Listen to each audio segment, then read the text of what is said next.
What's up, Max? Not much. How you been, Zack? I've been good. We're back. Yeah. We're back, man.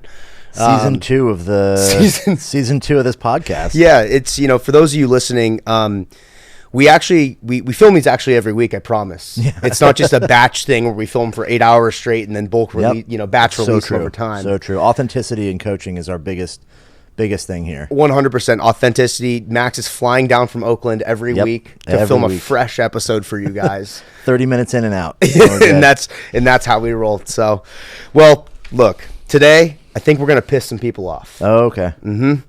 And I think there's some things that I want to talk about coaching, some unpopular opinions.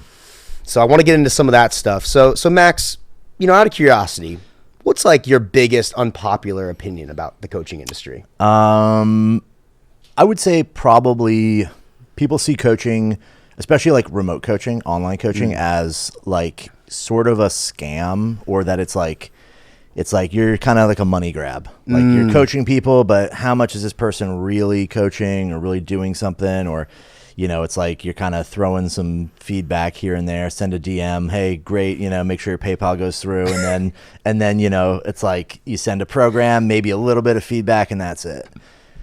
Do you feel like most online coaches, like if you were to throw a percentage out there, how many online coaches are real coaches?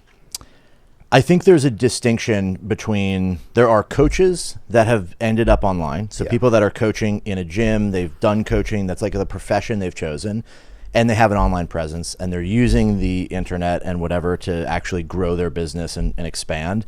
And then I think there's another sort of group of people that they are only online, and everything they've done started on the internet as coaching. Maybe they've never actually coached in person in a gym, from the standpoint of like they did that for hours a day to make money. They might have been there in the gym, but like they're purely online. I think the distinction between the two is that coaches who end up online are coaches first, and they're using the tools they can to make their business more successful. Whereas the other side of this is like, you're purely just like, oh, you can make money doing coaching online, so I'm just going to jump into this this wave and ride it out. If you were to so let's say you're talking to an audience where, it's a bunch of lifters or even coaches out there listening to this, because our 3 coaches listening to our podcast here. Shout out the 3 people. Josh, you're one of them. Yeah, Monroe. What would be like the 3 things you're looking for that denotes if an online coach is like a real good coach? From an athlete's perspective, like if I'm a client and I'm looking for a coach, I would say the 3 things that are most important is like, 1, what is like the reputation of the coach? Does this person actually have like a good, sort of reputation in the community? And that's different than being popular, because it's really easy to be like, hey, I'm buying coaching from so-and-so who's got 1 million followers, but like we know that person's probably not actually doing much of that. So just like, do they have recommendations from other people? Do they have the ability to show that they've done the thing they're doing at a high level or at a level that you want to be at? So is that person actually coaching other people that are good, or whatever it is you're looking for? The second I would say is that person like delivering a consistent high quality experience? When you work with them, what is their process? Can they outline, hey, every week you're going to get a video review of what you've done. Every week I'm going to review X amount of videos, and they standardize it so that they have systems in place. If they just say stuff like, I give feedback, every day and whatever, it's in 10 minutes and you have my phone number, and it feels kind of like thrown together, like they're just trying to convince you because they have everything. They probably don't have systems in place, which means they're probably either going to be overloaded or they're not going to do a good job because they're just not taking it seriously. And then I say the third piece for me is that they actually have like the ability to sort of give you some experience in it first and say, try this out, or let me show you or demonstrate what I'm doing, so that you can sort of understand that they're not trying to just get your money. They would be able to show you like, hey, here's how I do it. Here's my process. Here's, this example. Why don't we try a week or 2, or I'll, send me a video. I'll give you some examples of how I coach. So you can feel a little bit more at ease that like this person wants my business. They don't just want to, throw me in the roster and that's that. Yeah. I think one thing for me is that clear onboarding process. I think one of the keys, if someone is looking for a coach, a clear indicator is if if someone cares is how fast they respond to your inquiry.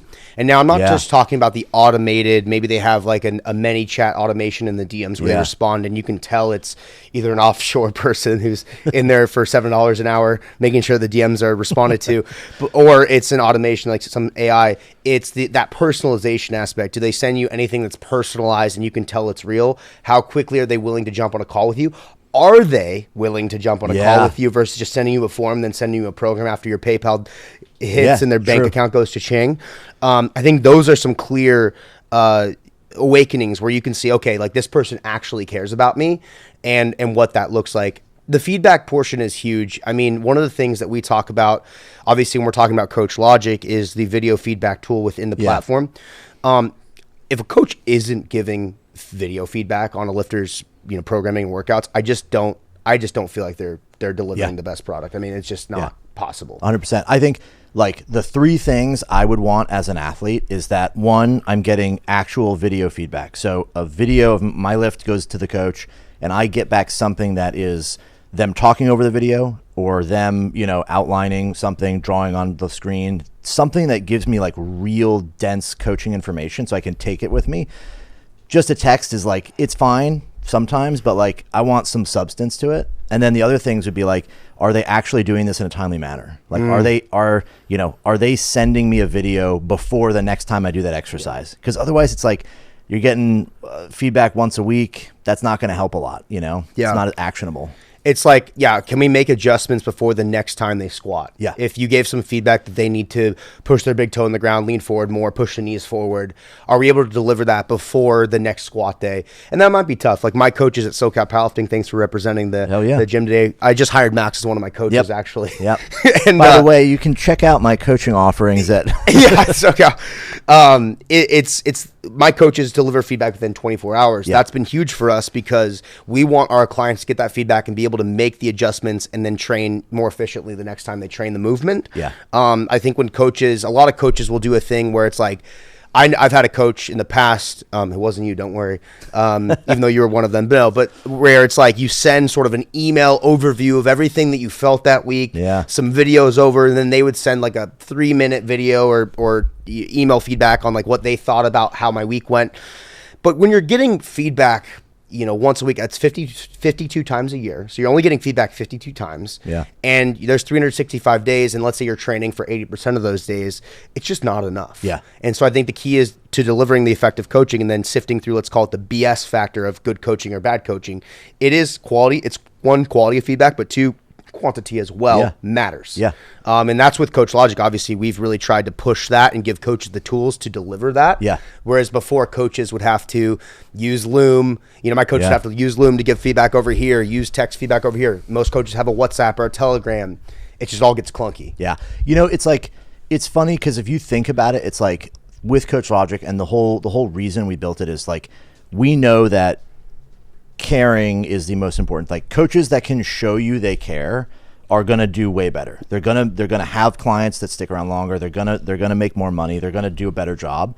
And like the ways you show you care are delivering high quality feedback and doing it in a timely manner. Mm-hmm. If you're doing those two things over and over again, you're going to be a good coach, right? Adjusting programs and those things are all part of it, but like you got to nail those first two. Absolutely. Absolutely. I got another spicy take for you. Okay. Certifications don't make you a good coach. Well, I've got 20 of them, so I how many is the whole alphabet besides your name on Instagram? Do you have like, I don't have one with a Z in it yet. Dang it. I should start that. Zack. The Zack Bartell coaching certification. 100%. Yeah, so tell me your thoughts on this. You have more coaching experience than I do. Are there certs out there that actually help, or is a lot of it just a money grab by some federation? I think there's two sides to this. One is that having coaching certifications behind your name shows that you actually are like care about improving, like care about doing some kind of continued education. The reality is like somebody who has those certs at least is showing you that they show up for themselves. They're trying to be better. They're investing in their knowledge. The other side of that is most of those certifications are probably not doing much to make you a better coach. Coaching is like one of those jobs where it's so heavily dependent on being in the industry and learning the ins and outs of it. And, being a good coach is like being a good carpenter. Mm-hmm. It's like you show up every day and you have craftsmanship that you apply to what you're doing. You're actually like thinking about, hey, what can I say on this squat video that maybe is going to help? Even if it's like, you could just as easily say, oh, good job, nice depth. Yeah. Think about one more thing to add to that. So the kind of person who's going to take certs and do those things might more likely be a person who's going to be better because they actually try. But the coaching certs themselves, not doing much. Yeah, and I think a lot of, like, if you look at every major federation in powerlifting or weightlifting, any of the barbell sports, and even if you get into CrossFit too, same thing, they're selling this to you. Like, this is a revenue generator for them. Yeah. Now, who am I to judge? I've never done any of these certs, but I've seen coaches who aren't that great have a lot of alphabet letters next to their name.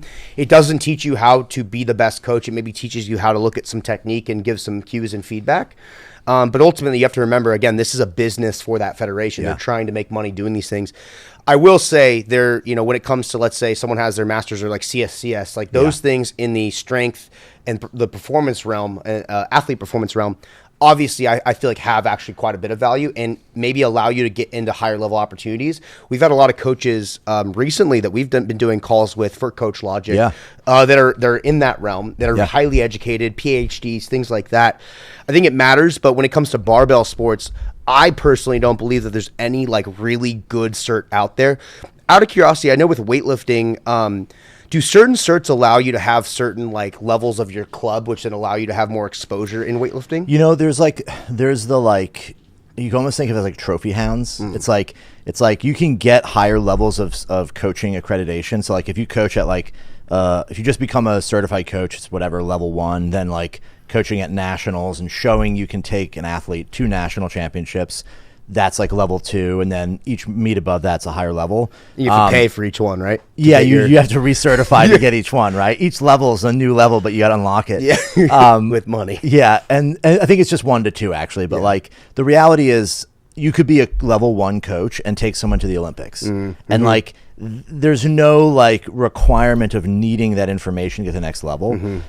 So yeah, I mean like they kind of do something, but again, it's like, this is like something I would say is just be wary as an athlete. Like people that emphasize these like certs and like I'm a level this coach or level that coach, it feels to me when you see that it's all about them. Yeah. And it's like, look at me, I'm great, you should work with me, I need the money, right? Whereas like if they're just like, hey, I'm a great coach, this is my process, this is what I try to do, it's a little more genuine feeling. I find that the coaches, you ever see the inverted U curve of like, and I think I talked about this on an episode previously, where you have like, I think it's the caveman, the Jedi, and then the nerd on the side. Yeah. And like when the Jedi's are over on the side, nerds at the top.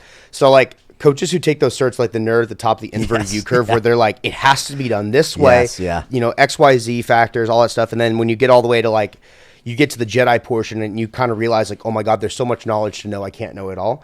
I find the coaches at the top of that U curve are the ones who maybe they've been coaching for 2-ish years and they're like, I know everything, this is how it must be done. Everything's black and white to me. Yeah. And then someone like you probably feel like, oh my gosh, I know nothing. Like there's so much out there. I have worked with literally like the most famous coaches on earth, like people that were like infamously like the Bulgarian national coach, right? And it's like you talk to him, and it's like, this guy sounds like a guy who's just started coaching last week. Wow. Like there's no like they believe they're right, but it's not like a thing where they're like, it's got to be this way and that way. It's like, you have to imagine as a coach, you've seen it in the gym, like how many times you'll see someone come in and do something you just never expected, and it's like totally just outside the spectrum of like what's supposed to happen. Somebody, out of nowhere on a day you're thinking they're not going to be in good shape, hits a giant PR. Yeah. Or they, the plan goes totally off track and it's just nothing goes right and suddenly they do even better. And it's like, you have to just be okay with the fact that you don't know what's going on all the time and random weird stuff happens and like crazy things that are just outliers happen. So like as a coach who's had lots of experience, that. So you take this kind of slower approach of like, I don't know every answer. So like, maybe that's right. Maybe this thing is the better way to do this. Maybe doing this exercise is better for that. Do you think, like, I almost think like the number one factor of a good coach is almost having that open mind. Yeah. It's the white belt mentality. Totally, right. Of always like, this worked for that person, so we'll do it this way over here, but like we're going to try my other approaches on this guy, and then we'll see if that works, then I can apply it to more people. Yeah. It's constantly testing what you know and your knowledge, and then seeking out more knowledge and experience from other people as well. Yeah. If I was gonna hire a coach, like an online coach right now for myself, I would be looking for someone who, when I ask them a question about what I should do, they would say something that's more vague, like, well, it depends. Let's do this and let's see how it progresses. And in that case that person is generally going to be more like focusing on the process. Where's this guy going? How's he responding to training? I'm going to adjust for that. If you talk to a coach, you're hiring a coach, or if you're a coach selling your services and you have definitive, like, do X, Y, Z, it works this way, you have to be cautious of that because it's too rigid. And it means that person maybe hasn't had the experience to see that, everyone's individual and you really need to adjust everything for that person. Absolutely. I got another one for you. Yeah. Spicy take. You don't need to scale. You need to get better. Oh, that's an interesting one. So it's this idea that I feel like, and on this one, I'm probably talking to my solo coaches with a roster where they're like, I can't get more people. Look, I mean, I'll speak to my experience. I grew my roster to 68 clients just by myself with no big Instagram following, just like through like referrals, not even asking for them, getting them because I delivered effective coaching to people. Yeah. And so I feel like if someone can't scale and they're just coaching by themselves, it tells me that they're not delivering the best service as possible. Yeah. I would agree with that 100%. I think the fastest way to improve your business, to grow your business, is to do a way better job of what you're doing in front of you, right? Because if you're delivering a high quality experience, you're going to get referrals. People will tell, those athletes are going to show results. Their friends, those people they know, are going to talk to them, and they're going to praise you. Oh, Zack did this, and I'm like so much stronger, so much leaner, whatever it is. If you are not doing a good job, that person is likely to not talk about it. Yeah. They don't want to tell people that they're throwing money away and like, every couple weeks I get a voice message, and it's like, sorry, my mom died a third time this year. And you're just like, my homework. Yeah, right. Like, you're just like never getting it. So it's like doing a great job is like a self-fulfilling prophecy. Yeah. It just makes everything else work better. So if someone's stuck, and they have, let's say, I find a lot of coaches, like we've been talking to so many coaches lately, showing Coach Logic, and it's like I feel like a lot of people are stuck between 20-ish or so online clients, maybe a 3 or 4 in person and the rest online. I think like what I'm seeing, I'd say the top 3 things that like the best coaches are doing, and maybe what some of these coaches aren't, is delivering daily video feedback on clients' training. It's talking about the long-term plan of where the clients are going. And then number 3, like just generally checking in with the client to make sure their program enjoyment is high. Yeah. Again, if you're not doing the third one, like you can be making all the progress. Dude, we had a client at SoCal Powerlifting who was one of those like a little bit younger. And so I find that the younger folks love to coach hop. It's like have a new coach every year, and that's a red flag. But this guy like had like literally like an 80 kilo total PR in like 8 months. That's just it? like huge. That's all. Yeah, that's all. Right. and he went 9 for 9 too. Like it was like a really good total. And he won the meet, and it was like a really good total. Had a huge PR, and then moved coaches. Like why? Just like his buddies were doing like all this cool stuff in training and doing like maybe tracking bar velocity and all these like gadgets and tricks and stuff. But if like maybe his coach would have had a conversation with him and really understood the program enjoyment. Yeah. I remember when I talked to this person, because I conduct a lot of our exit interviews at the gym personally, which kills me every time. But no. I remember talking to him, and one of the things he brought up was like he wanted to have more frequency on his deadlift, but his coach, and like have a full SBD day, which is like a hot thing now. Yeah. But his coach like was pretty firm on not doing that. And maybe even if the coach was correct, it doesn't matter. Yeah. We could have done a full SBD day where maybe he worked up to like an RPE 7 single on the deadlift, just enough to where it's like not super fatiguing, but he was happy. And we just were too stern on saying, no, like that's not the right move. We were dogmatic in the approach, and he would have stayed. So even though he made all the progress, he won the meet, like we hit all the accolades, you would think like you could show the person and be like, look, like you did the thing. Like it was correct. It doesn't matter. all that matters is the client enjoys the coaching, and the programming, and the feedback. Yeah. There's a lot to be said for that too, because clearly everything on the technical side was right. Great programming, great feedback, everything worked, and the guy did well, and he still left at the top. Yeah. Like, he had everything he'd probably ever could have gotten out of a coach, and he left the top, which tells you that coaching is way more about the relationship. And, if you don't ever change anything and you're just like, hey, this is how we're doing it, that's the only way it's going to be, that person's probably going to feel like, well, why don't I go somewhere where I get more of that? Yeah. And that might not be the best process, but like what you're saying is you can steer that person down the road later, because when it doesn't work and the coach knows, hey, this is what we need to do to get better, they're going to believe you. They're going to listen to you. But if you just always have it's got to be this way, and it's no other choice, no other option, they're going to find someone else, because they're just going to feel like, I think I need to do this thing. Yeah. Right? It's funny. We actually, we had a client like that as well. These two people were friends, and who also went to another coach. And then like a year or two later, he actually messaged his coach at my gym and was like, I was wrong. And like literally, like, I was wrong. I was a tough client to coach. And like, I look back now and like, you did all the right things. And I was like, there's nothing better. Yeah. And getting that message, it so would have been better true. if he stuck around for 2 years. But at the same time, I think client, like you have people who mature as lifters. You get to a point where you realize, like, I think too, not to get too off topic, but like when lifters start to realize how hard it gets to make progress as you get older, you start to really think about the good old days and how you really enjoyed making such fast progress when you were more of a newbie. And that's where you get a lot of that positive feedback. I mean, it's almost like cliche, like you're saying. I have a client exactly like that, who like best meet of their life, like PRs across the board, every single week, just progress, and then quits right before a competition, goes to the meet, does a little bit, basically the same as they did before, and they're like, oh, they come back. And it's like, it's just the nature of like, a lot of people get into this and they have expectations that are a certain level. So much of this though, with coaching is it's all about the relationship. It's like, how do you secure that like this person's going to listen to you and believe what you're telling them? And I think a lot of that comes down to those three things, right? Like delivering high quality feedback, being on time with what you're doing, and showing them that you care by going deeper on these things. Not just, a throwaway, here you go, here's your program Monday morning, one day at a time, because I'm a little behind. Stuff. Yeah, it's the basic stuff. Like, when coaches post on Instagram, sorry I didn't get your programs on Sunday. Public Instagram. Yeah, like the whole roster. Literally the whole roster. They assume the roster sees the post, which is so crazy to me. That's insane. They just don't. My last topic, my last spicy take, it's funny because I'm one of these people, but it's like selling business coaching to coaches isn't a career. It's a pyramid scheme. And I'll talk to this because I'm a business coach, right? So like I'm literally like mirror, right? I think that a lot of coaches, so they start to, maybe they reach what they feel is the pinnacle of the revenue, that the money they can make coaching.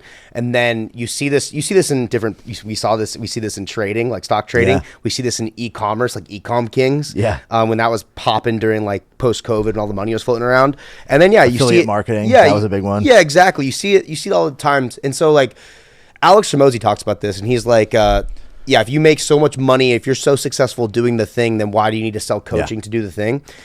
I think with coaching business for fitness entrepreneurs or fitness, coaches in the fitness industry, like a lot of coaches that I see migrating in this space, like have these big Instagram followings. They're trying to monetize more of their following. They're trying to make more money, because you can sell someone how to make more money way more at a way higher price point than sell someone coaching. Like someone who receives coaching may only pay $300 a month, but if you're selling them something that can make them more money, they might pay $1,000 a month.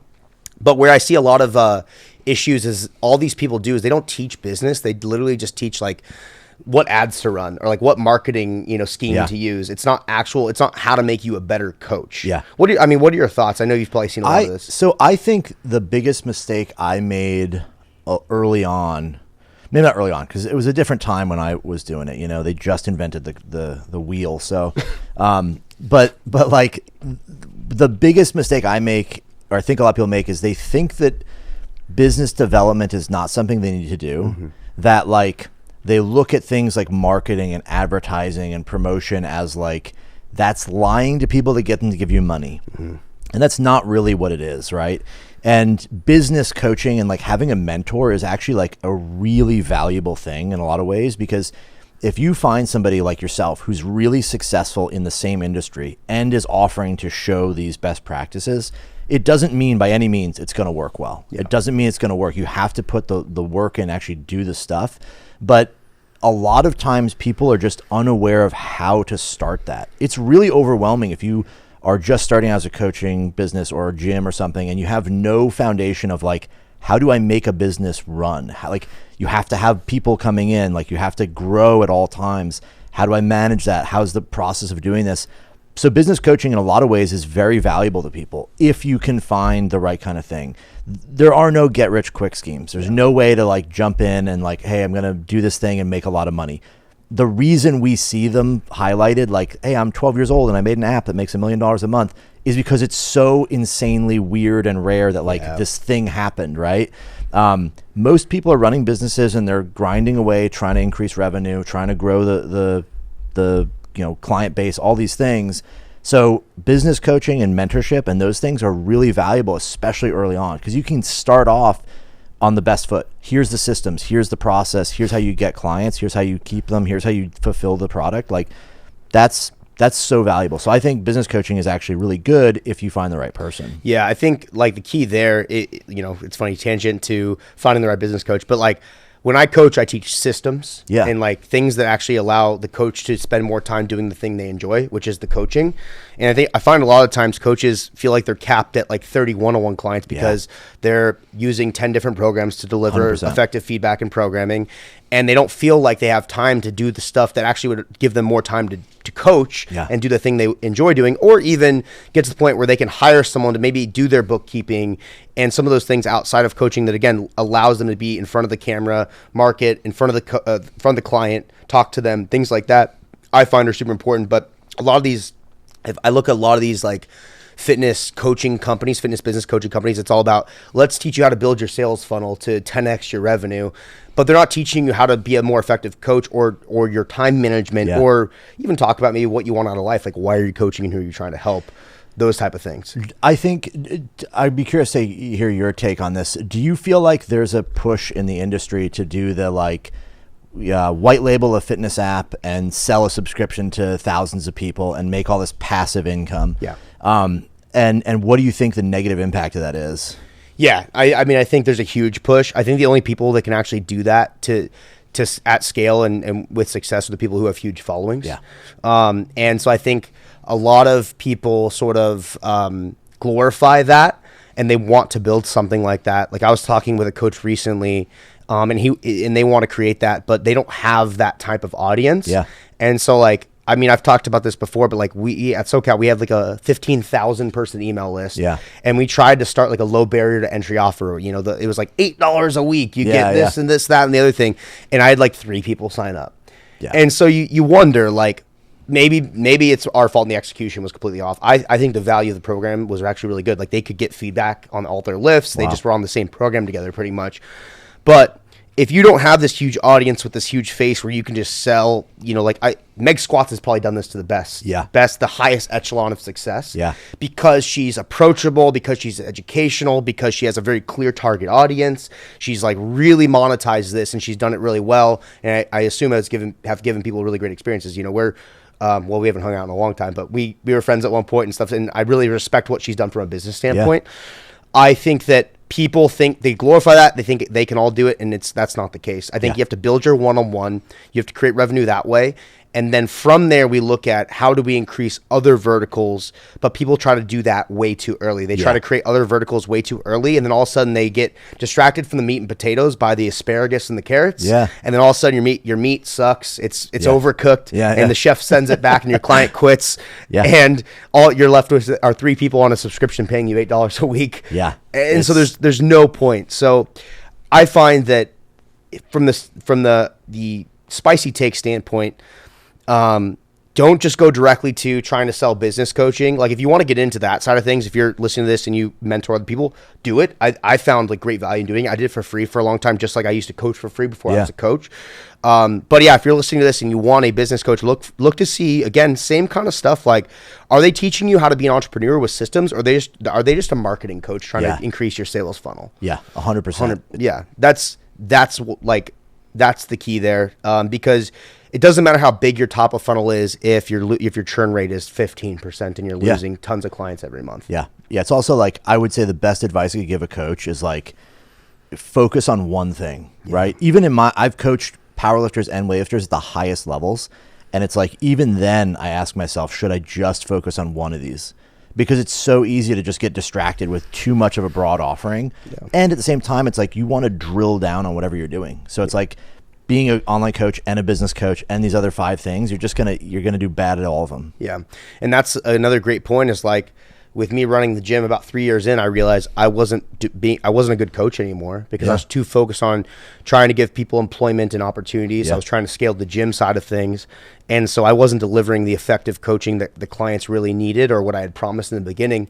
And so being able to look yourself in the mirror and be like, if you are going to move on to maybe other verticals or other, points of emphasis, just staying realistic with the people you are coaching.